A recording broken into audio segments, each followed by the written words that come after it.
Attorney,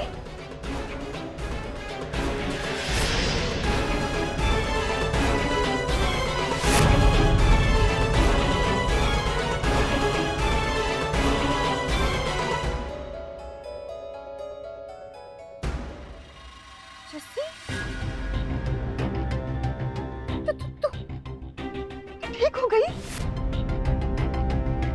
मुझे तो believe ही नहीं हो रहा है। जस्सी,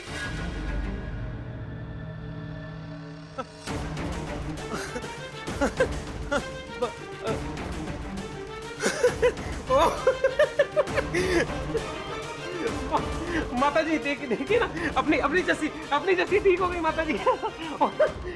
मेरे कल हो गया। अरे यार कमाल हो गया बाबा, जो भगवान से हम दोनों इतनी मिन्नतें मांगते थे यार, जो दुआ करते थे सब सही हो। अचानक कैसे हो गया बेचारे। तेरी भाभी, तेरी बहन, देख इसको। पुलकित, अपनी जस्सी खड़ी हो गई। बस कर। जी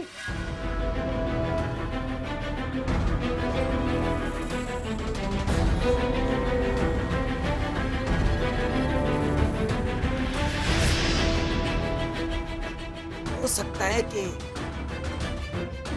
जस्सी बहू पहले से ठीक हो, ये सब नाटक कर रही है।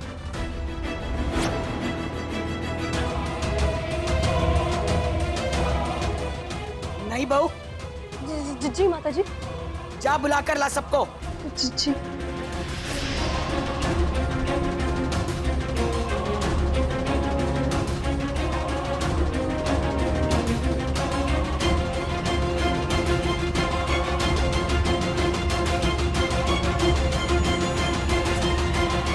तो इतने सालों से तुम हमें बेवकूफ बनाते रहे।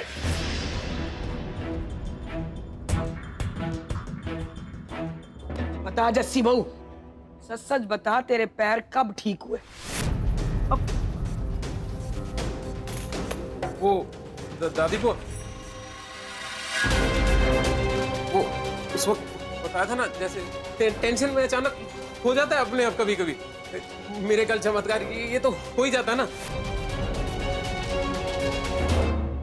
दद्दू अपनी फिल्मों में होता है ना, जैसे वो एक फिल्म आई थी सत्ते पे सत्ता, उसमें भी तो थी वो रंजीता, वो जो एक्ट्रेस है, वो भी व्हीलचेयर से एकदम से ना ऐसे ही खड़ी हो जाती है उठकर। और उस वक्त भी ऐसी हुआ, ये अपनी अनोखी, इस पर ना वो पंखा गिर रहा था और ये जस्सी एकदम से व्हीलचेयर से उठकर उसको उठा लिया। इस तरह से ना खुद उठ गई वो ऐसे। ये देखो ना, देखो देखो, ये देखो, ये वाली क्लिप। चुप, एकदम चुप।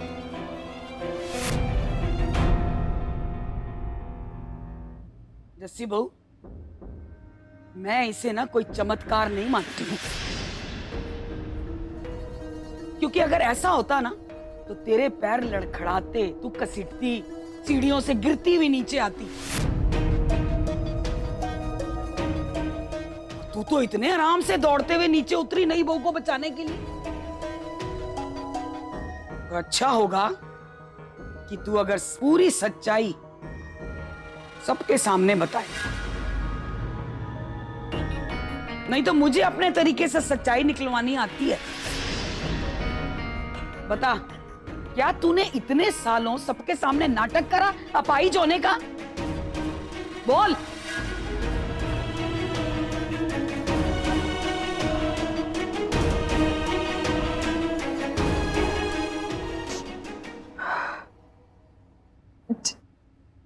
जी माता जी।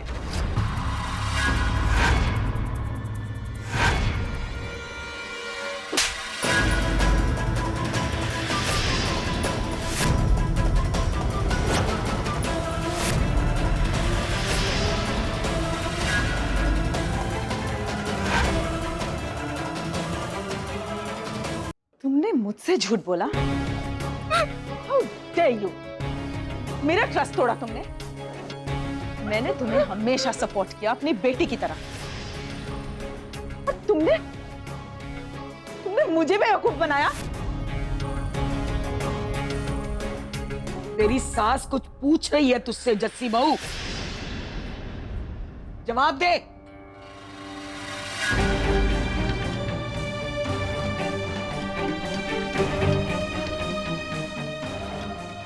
अच्छी बहू, हम सबको तुम्हारा कितना टेंशन रहता था, इसलिए इतना इलाज भी करवाया। ये क्या तू? और हमको इमोशनल ब्लैकमेल करके फर्जी इलाज के लिए हम सबसे पैसे ऐंठती रही। तो मैं और क्या करती दद्दू?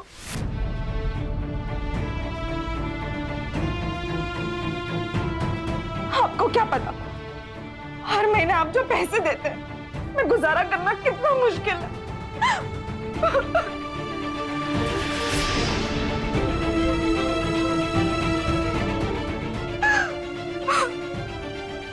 नहीं भूल गए, कुछ बोलने दो मुझे भी। हमने आपसे कहा था ना दादू कि लव का एडमिशन किसी अच्छे से कॉन्वेंट स्कूल में करा, लेकिन नहीं, आपने एक्स्ट्रा पैसा देने से मना कर दिया और उसका एडमिशन किसी कबाड़ी जैसे स्कूल में करा दिया। क्या कहा? आप ही बताइए, क्या अपने लिए, अपने बच्चे की जिंदगी के लिए अच्छी चाह रखना गलत है?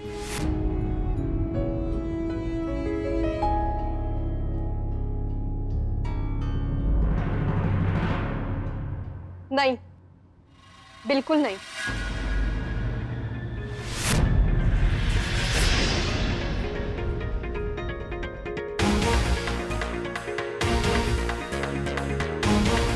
माताजी, दद्दू, माना जस्सी ने आपको चोट पहुंचाई है, उसने झूठ बोला है, लेकिन उसका इरादा बिल्कुल गलत नहीं था। मिस अनोखी प्लीज,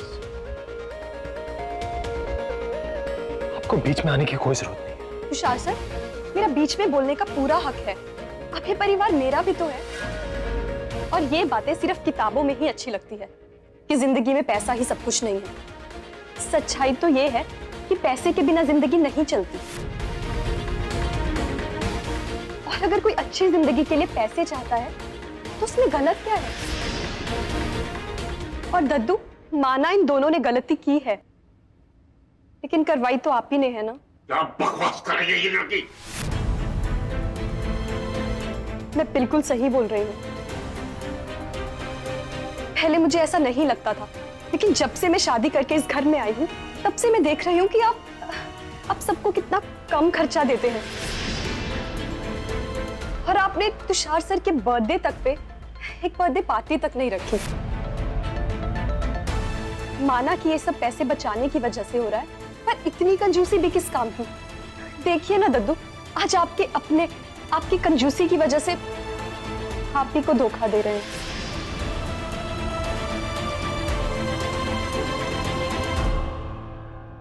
लेकिन ये बेचारे भी क्या करते?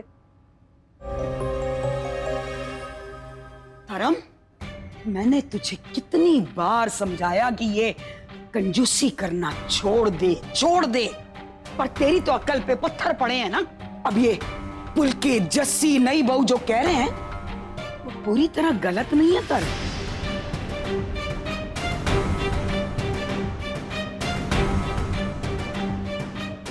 आपका मतलब है कि सारी गलती? नहीं, मैं ये नहीं कह रही कि इनकी गलती को माफ कर दिया जाएगा, पर उससे तो बिल्कुल भी नहीं। जिसने हम सबको इतने सालों अंधेरे में रखा, अपाहिज बनकर हमारी हमदर्दी का फायदा उठाया, इसलिए सजा तो जरूर मिलेगी। माता जी प्लीज, प्लीज हमें घर से मत निकालिए, हमें माफ कर दीजिए प्लीज। माता जी नहीं, हम जाएंगे कहाँ पर? प्लीज सॉरी यार। खड़े हो जाओ दोनों। मैं तुम दोनों को घर से नहीं निकाल रही हूं, लेकिन इसका मतलब ये नहीं है कि तुम्हें सजा नहीं मिलेगी। सजा तो जरूर मिलेगी।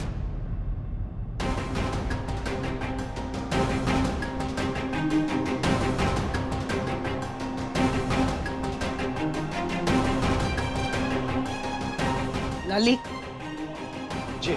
एक काम कर तू मेरा,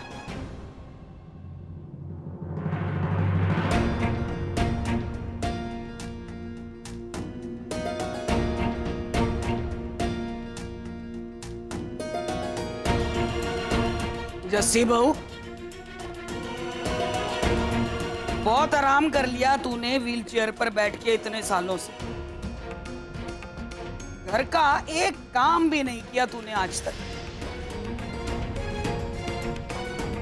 बताया मुझे गोमती ने, तूने नई बहू को एक शर्त दी थी करने को कि एक पैर पर खड़े होकर तू काम करेगी।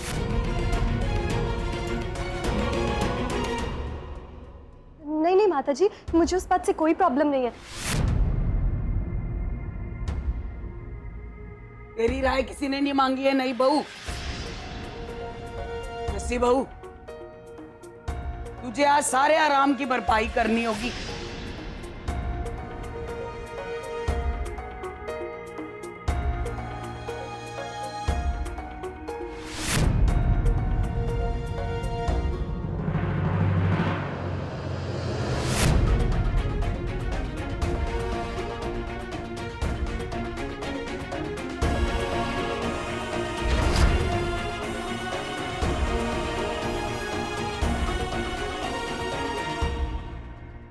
ये है तेरी सजा।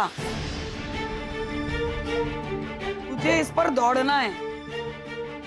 वैसे मैं चाहती तो तुझे गार्डन में भी भेज सकती थी दौड़ने के लिए, पर मैं अच्छी तरह जानती हूं कि तू कितनी बेईमान और आलसी है। वहां गार्डन में बेंच पर बैठ जाती और आराम फरमाती। इसलिए मेरी आंखों के सामने तू इस ट्रेडमिल पर दौड़ेगी।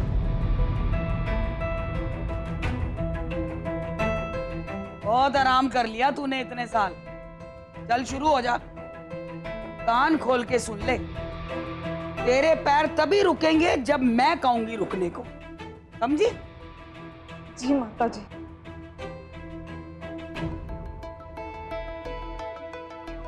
अब क्या पंडित जी से मुहूर्त निकलवाऊं? चल शुरू कर चल के।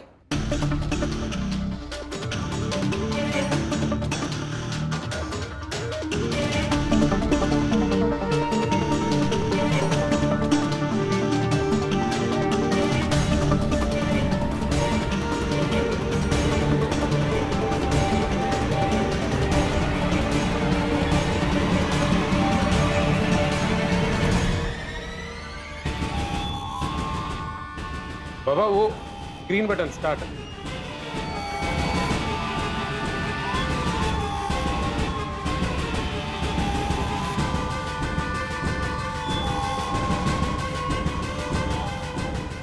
थोड़ा तेज कर।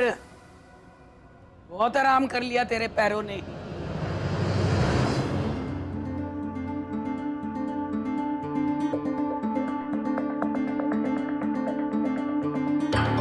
पुलकित, जी माता जी। जा जाके थोड़ी स्पीड बढ़ा और हाँ। सॉरी।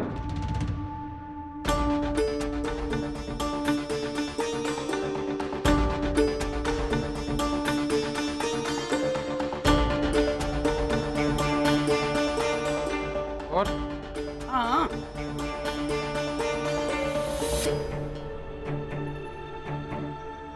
अब तू हमसे झूठ नहीं बोल सकेगी जस्सी।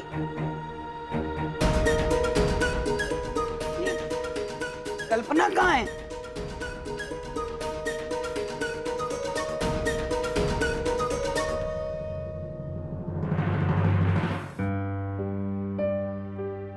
लाली जी ले, ये काढ़ा पी ले, जुकाम में आराम हो जाएगा। देख के जरा गर्म है। लाली मैं क्या सोच रही थी कि ये ठीक रहेगा है आश्रम में देने के लिए कपड़ा। हाँ बिल्कुल। Tushar sir, Tushar sir, Tushar sir. नहीं बहू, ये क्या तुषार सर करती रहती है? वो कोई तेरे बॉस है, पति हैं तेरे? वो माता जी, ऑफिस में तो ये मेरे बॉस ही है ना, और पहले से मैं इन्हें तुषार सर ही बुलाती हूँ, तो अब आदत हो गई है। आदत बदली भी तो जा सकती है ना।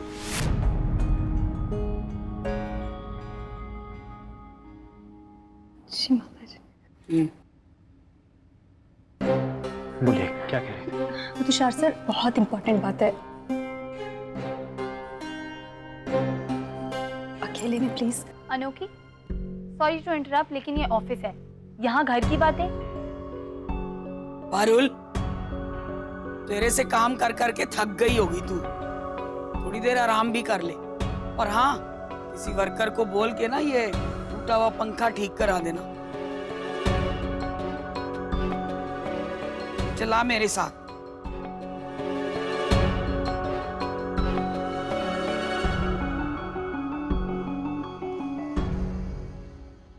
तुषार सर, मैं आपसे पूछने। मिस अनोखी, अगर आप सफाई देने आए हो तो मुझे कोई इंटरेस्ट नहीं, स्पेशली बाहर जो आपने बोला उसके बारे में बात करने आए हो तो बिल्कुल ही इंटरेस्ट नहीं है। तुषार सर, मेरी बात तो सुन मुझे लीजिए। नहीं सुनना है मिस अनोखी, प्लीज। और आपका पैसों के लेके ज्ञान तो बिल्कुल ही नहीं सुनना है, तो प्लीज आप एक्सक्यूज।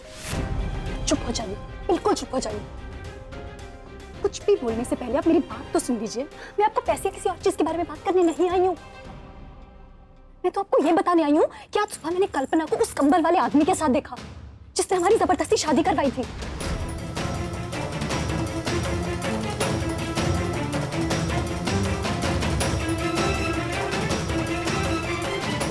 क्या कल्पना? हाँ तुषार सर, मैं तो उन दोनों की बातें सुनने भी गई, लेकिन तब तक कल्पना वहां से जा चुकी थी और मुझे तो समझ ही नहीं आ रहा था। मैं खुद इतना कंफ्यूज थी, तो मैंने सोचा मैं आपसे शेयर कर। आपकी एंगेजमेंट रिंग कहाँ पे है? क्या?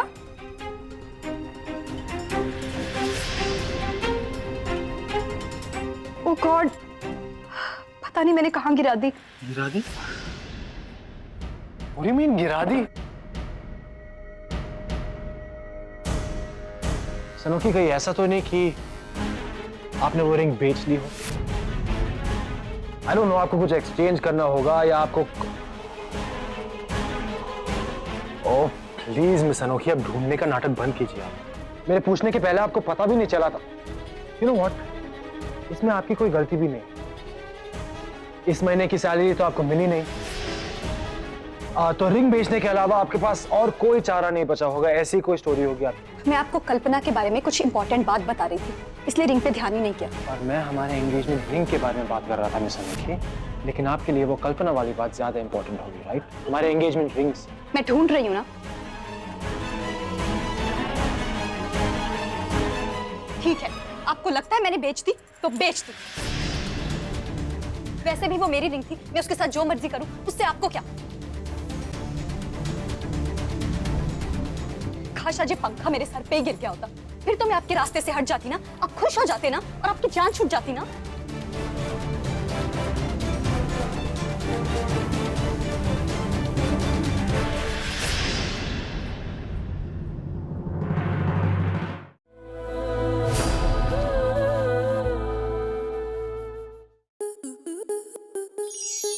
स्टार प्लस के ऐसे ही और बेहतरीन लम्हे देखने के लिए सब्सक्राइब करें हमारे YouTube चैनल को।